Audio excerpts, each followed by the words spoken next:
Okay, so Gary Gensler continues to play the role of a wrecking ball in the crypto space. So let's talk about it.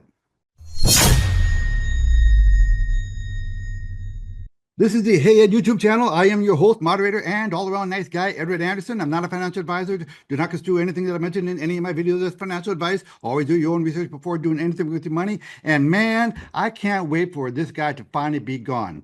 Okay, so Gary Gensler, the head of the SEC, announced a couple weeks ago that he was going to resign because he knew he was going to be kicked out, by Trump. But he announced that he's going to resign at noon on January 20th. What a petty, petty man. And of course, with that announcement that he was going to be exiting the SEC, there was a big cheer in the entire crypto space. And that is largely why we had such a big rally in the entire crypto space over the past few weeks. But he is not quite done. He is determined to do as much damage to the crypto space on his way out the door as he can. For example, we're hearing now that the SEC will not entertain any more crypto ETFs during the term of the current administration. So those XRP ETFs, they're going to have to wait, along with the other proposed crypto ETFs, like Solana. They're just going to have to wait until we get the new administration in. Another thing that Gensler is doing is that he just promoted his top 3 crypto prosecutors. His thinking, of course, is that they carry on this fight against the crypto space after he leaves. Now, I don't know whether the new SEC chairman can do anything about those new guys, but still, it just shows Gary Gensler's intent to do as much damage as he can. Next big thing he's doing is he is suing Binance again. Instead of standing down and pausing crypto litigation with new leadership in just a few weeks away, Gensler's SEC filed an 81-page brief in the Binance case yesterday, recycling the same failed arguments, including the absurd and unsupported claim that crypto has no inherent value. Listen, this guy has already extorted over $1 billion out of Binance and got them to exit the U.S. market. So the largest crypto exchange in the world is not available to U.S. residents, courtesy of this asshat. Make no mistake, this man is a shill for the TradFi industry. TradFi, traditional finance, right? That's your word of the day, TradFi. TradFi is our little phrase for the traditional financial system. And I'd be curious to see, which large banks ends up with Gary Gensler on their board after he leaves. But the TradFi industry, they do see the crypto space as an existential threat to them. And Gary Gensler, since he's been in office, he's been blocking and tackling for them in order to protect them. So for us, freedom-loving people, Gary Gensler and the SEC has been enemy number 1 for us.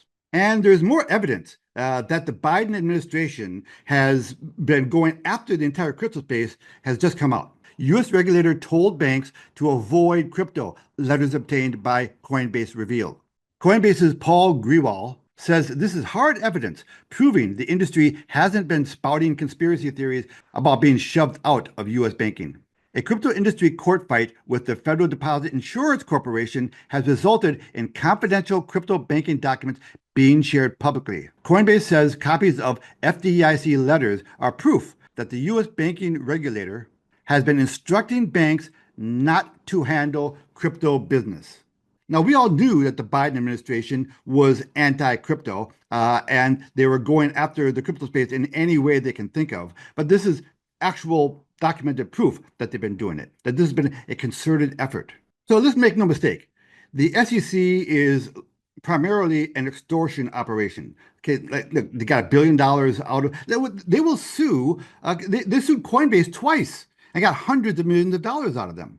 But when these companies have the courage to push back, the SEC gets taken behind the woodshed and they get spanked. We should all, this Christmas, send a thank you fruit basket to the people at XRP who fought back and spanked the SEC.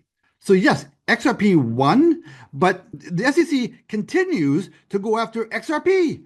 Even though their arguments have gotten thrown out, they just won't stop. They are a dog with a bone. Whenever the SEC is taken on the merits, they lose. Look what happened with a little company called DebtBox. DebtBox eventually won their case, but in the process, so much damage was done to the company that they're essentially out of business. So that's what the SEC considers a victory. They don't need a legal victory. They're trying to put the crypto space out of business. Now, of course, it can't happen. At this point, the crypto space is a runaway train. There is no stopping it. And listen, I think that the first quarter of 2025 here is going to be a very interesting quarter here in the entire crypto space. It could get a little volatile because, it's not a given that just because Trump is in, that regulations are going to follow. We have to wait to see what develops. Okay, so as I'm recording this, it is Sunday, December 9th, and tonight on 60 Minutes, there's scheduled to be an interview with the president of XRP. So let's see whether that helps, move the price of XRP a little bit tonight. Remember, reduce your exposure to your bank, acquire some gold and silver, and acquire streams of passive recurring income. Please like and subscribe. Ed Anderson, live from Minnesota, signing out. Copy that.